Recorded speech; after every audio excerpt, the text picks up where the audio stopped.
Hi, my name is Bill Hamilton, and I'm currently the chair of the board where these guys started a long time ago, and now I'm in the middle of it, and it's a blessing, and it's great, and it's crazy because kids involved, so, you know how it is. John, you said so many things.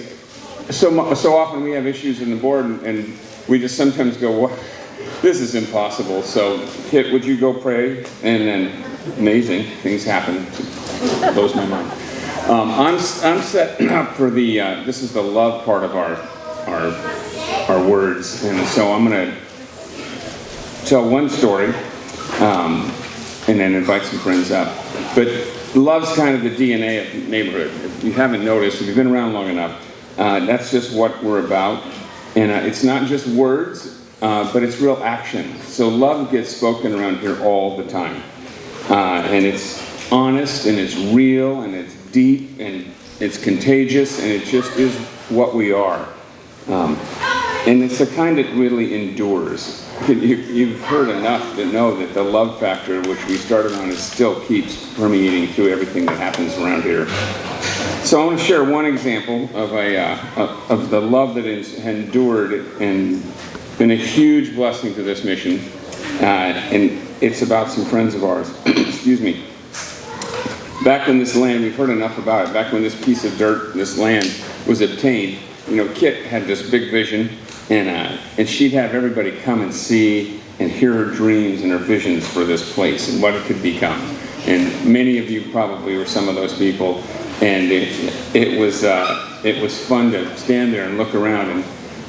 And some of the first people who came were David and Carol Eaton, and they've been in Phoenix forever. Love the mission. They knew Kit. We'll come, and they were some of the first to come and see. And so it's classic. So on that fateful day, Kit stood in front of a big pile of steel and trash, and if you were here, you know what it looked like. And she's kind of giving him this vision for what the property's going to look like, and only the way Kit could do it. And David stood in front of that pile with Carol, and they stared at it. And David looks at Kit and says, "Kit, I love you, but I just don't see it." That was that.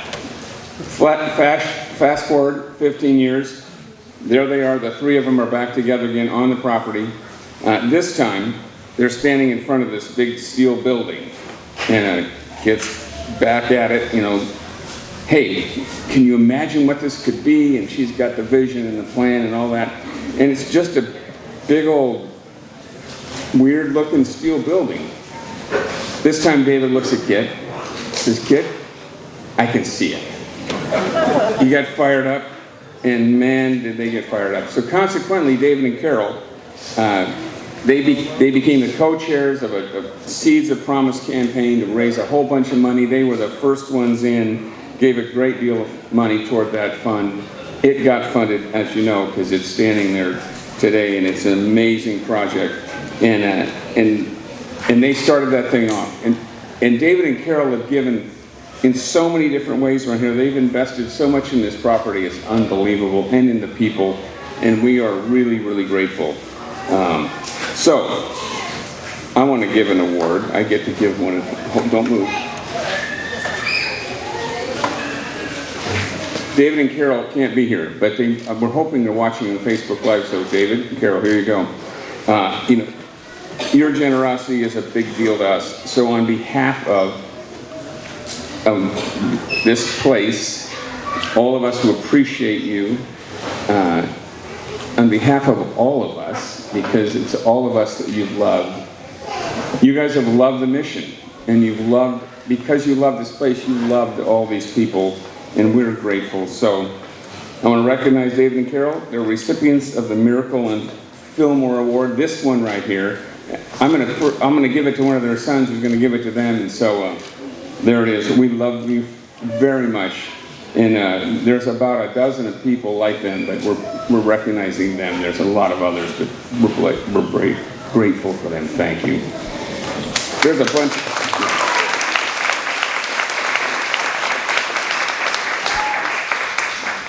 I'm going to introduce a couple of folks, have them come up and tell you more about the love story, which is this place. So Victor Lopez and Rachel Lamb, you're here. somewhere waiting to come up? Yes.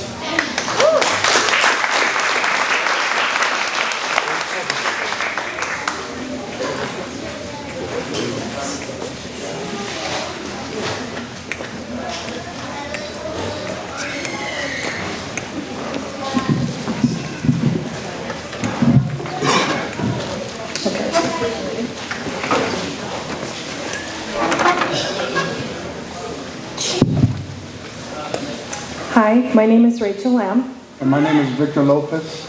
And I've been working on a project here called 40 Stories in 40 Years to help tell the stories of individuals whose lives have been transformed through neighborhood ministries. I've been blessed to work with Victor to help him tell his story.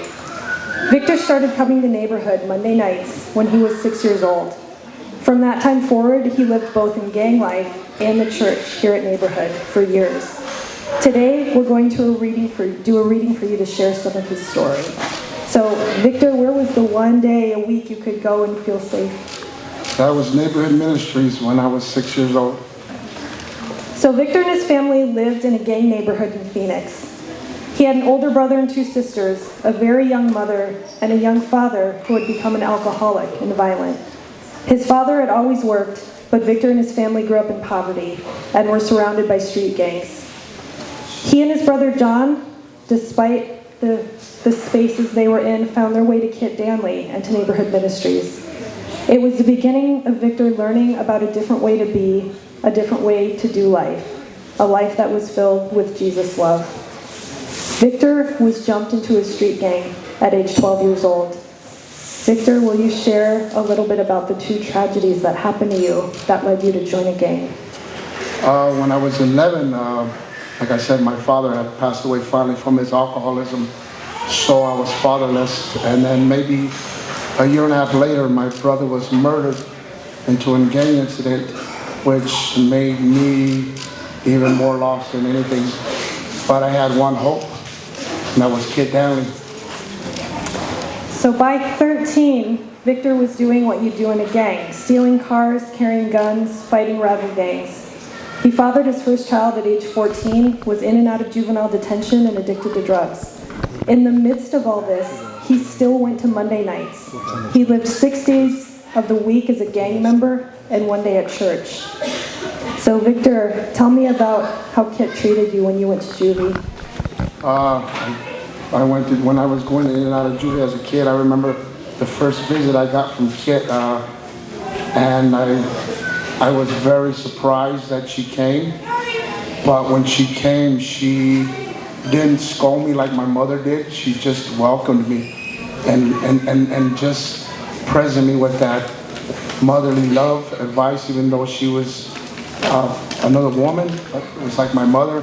And she just cried with me, and I was afraid, and I was in a dark place, and I was confused. But she just began to tell me the love of Jesus. By age 18, another two deaths happened in Victor's life. Both were devastating. A best friend died in a car crash, and his second son died in utero. Victor couldn't bear the pain. Victor, will you share a little bit about that day at the hospital when your son died? I lost one of my good friends, and then maybe 9 months later, I was expecting a child with my girlfriend at the time, and we lost a baby. It was due in about a week or two. So from then on, I couldn't understand all these deaths, tragically hitting someone and just being confused. But so I lost it, and I ended up leaving the hospital and tried to. I actually went outside and I stole a car, and I ended up driving recklessly. I tried to take my own life, but in the end, I ended up just getting arrested and going to jail for about a couple of weeks, and then the only reason why I was let out was to attend my stillborn baby's funeral. So Victor ended up spending about a year in jail that time. When he got out, it was 1999. He remembered what Kit always told him, come back to church. He went to neighborhood, he volunteered, and he eventually worked here. He had what he calls the 7 golden years. A lot of good things happened during that time, but Victor still carried the pain and anger and grief from those traumas in his early life. After these 7 golden years, things got hard. Yes, like I said, when I was released, after they let me out of jail and I attended my stillborn baby's dead, I went back to jail for a year, and I had got out. And of course, Kid during that time writing me, visiting me, and when I got out, most churches probably wouldn't want a convict in their church. Kids said, come back to church, come back to church. And from then on, I started working, I believe it was like 99, 2000, when Neighbor was getting developed. And I started working as a small group leader. And from then on, it just took off. I mean, I fell in love with the kids. These kids were the same kids that I was growing up. They were carrying the same pain, the same abuse at home. And they were learning about the love of Jesus that Kid had taught me, and that they were teaching them at the time. And so from then on, how can I not feel loved? What the God has given me, what the Lord has given me through Kid. So there were 2 boys that you talk about that you had a hard time with, and that kind of shifted your time there. Yes, after getting involved in actually begging Kit and trying to convince her to let me work as on staff at a 2-year internship, she finally broke through and said, okay, Victor, we'll give you a chance. But when I started that chance, I learned that there was so much trauma that I endured coming from my own life, and then yet being a part of these kids that were hurting and lost like me. And so one of the kids that God brought in my life, they were like cousins, and I loved them dearly and worked with them. And one of them ended up getting murdered, and the other one, some of you guys may know, Ruben Payon, was murdered, and I loved that kid. And the other was Michael Cisneros, who was doing 26 years in prison. His family was here today, and I loved him, and I loved him, and it just broke me dearly enough it got me so angry that I was so used to all that, and I was fed up with it. So there are 2 miracles that you talk about that happened to you when you went back to jail. Can you talk about those? Yes, so after I left, I got angry. I was hurting. I got angry, I quit. I said I didn't want to be a part of this no more. After feeling all the love that here at Neighborhood and Kit and everything that a Kid has done for me, and then at the end to say, you know what, I'm feeling what Kit's feeling, that what I'm experiencing, what Kit felt for me. And so I ended up leaving. And some of you guys may know that during that time, or may remember that was a hard time for Victor. I was dealing with my own trauma and all those issues. I burned a lot of bridges here at Neighborhood. I got fed up, I was angry, I was a jerk, etc., etc. And I ended up leaving Neighborhood, but I couldn't find a job. It was hard. The only job I ever held down was the Neighborhood, and Neighborhood was that bridge to get something successful out of work. And so what else did I know how to do? Couldn't find a job, so I ended up doing what I used to do. I started dealing drugs, and then eventually I got involved with transporting drugs. Make the long story short, I ended up going back to jail, and I ended up calling Kit, she prayed with me, etc., etc. I started reading my life, trying to figure it out, and then one morning I remember waking up in my cell, and I don't know what, but I moved my bunk, and I don't know, it was a 5-pound Bible that thumped me in the side of my head. Have you ever been in hotels and they got those hardback Bibles? So if you're wondering what that is, it just kind of thumped me right on the side of my temple, and it was like, ah! And I was just whining and dining. But then somewhere in the midst of it, it said, start reading it. So guess what? I picked it up. I read the whole New Testament in there, and I started. A week later, I was crying. A week after that, I was asking God to forgive me.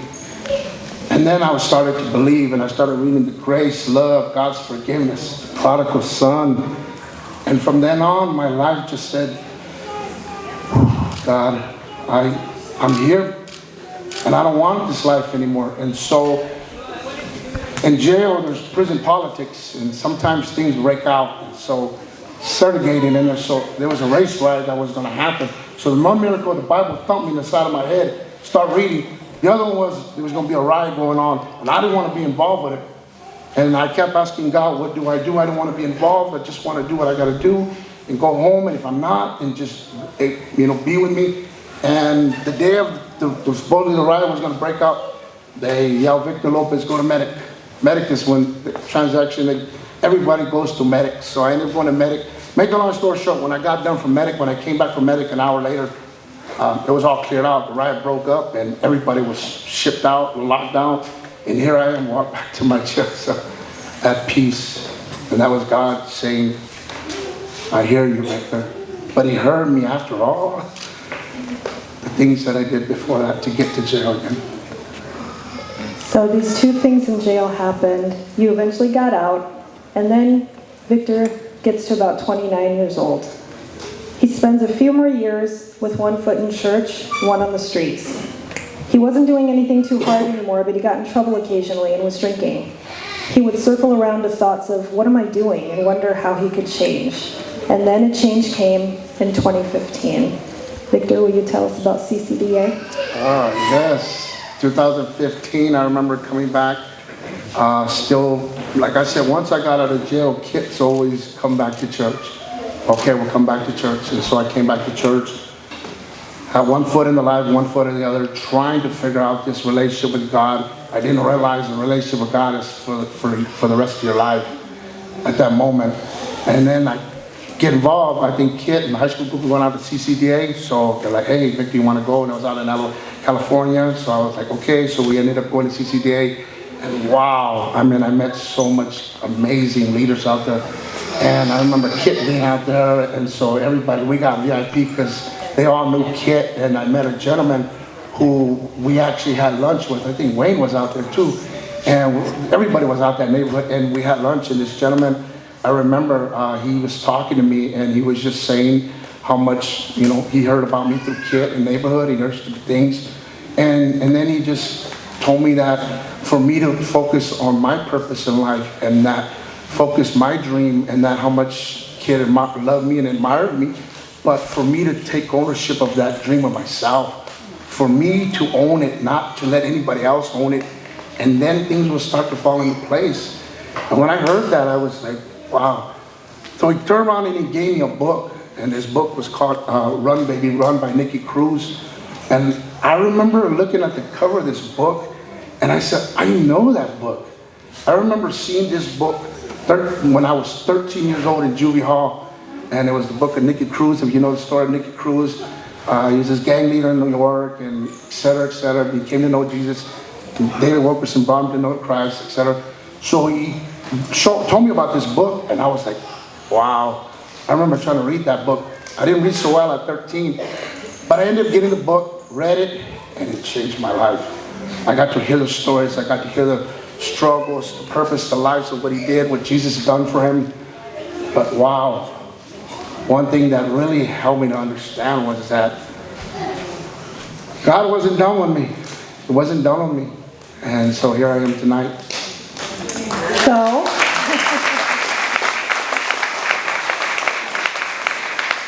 let me tell you about what Victor's doing nowadays. Things turned around for Victor after the CCEA trip in 2015. He got some job skills training, worked on his pain and traumas, learned how to cope better. Today he's held on to a job for 5 years. He's been clean and sober for 1.5 years. His mental health has become a priority. He rides the bus to work every day and reads his Bible for the 20-minute ride. He works with 6th and 7th grade kids and helps with high schoolers here at Neighborhood. So if you guys see some books spread around the tables here, I didn't make it to that side of the room, so come this way. You can read Victor's full story. It's printed out for you here. So his is the first of the 40 stories that we're going to be highlighting here. And I just want to let him say one last bit before we let you go. Wow, you're right. When I came back to Neighborhood, things were very chaotic for me. Burned a lot of bridges, hurt a lot of hearts. Most heart I know I hurt was Kit. And I tell you, it made me to really deep down inside and to realize that I'm not alone. There's a lot of sinners. We're sinners. We're all sinners in this world. And it isn't to be perfect. It's to have faith, to have hope, to have love. And that one person that gave me love was Kit Daly. And as I was this week getting ready to prepare for this, I sent Kit a text, and I wanted to express how much I was thankful that I was okay to be back here. I remember 22 years ago, as we talk about, I hear Rick Malou talking about this dump. When the groundbreaking ceremony broke back in 2000, I just shared a part of my testimony. And the very next day I went to Open Door Fellowship and I shared it there. So some of you guys that maybe from Open Door in the old days remember, I was 19 years old. And now here we are 22 years later and I'm 42 years old and I'm learning to walk every day with the Lord and try to begin to fulfill what God has His plan for me. But at the same time, I cannot start this plan and not thank the love that Kit Downey has given me. So one last thing, and I said this 22 years ago, and I'll say it, and I'm here to say it tonight. Thank you, Kit. Thank you.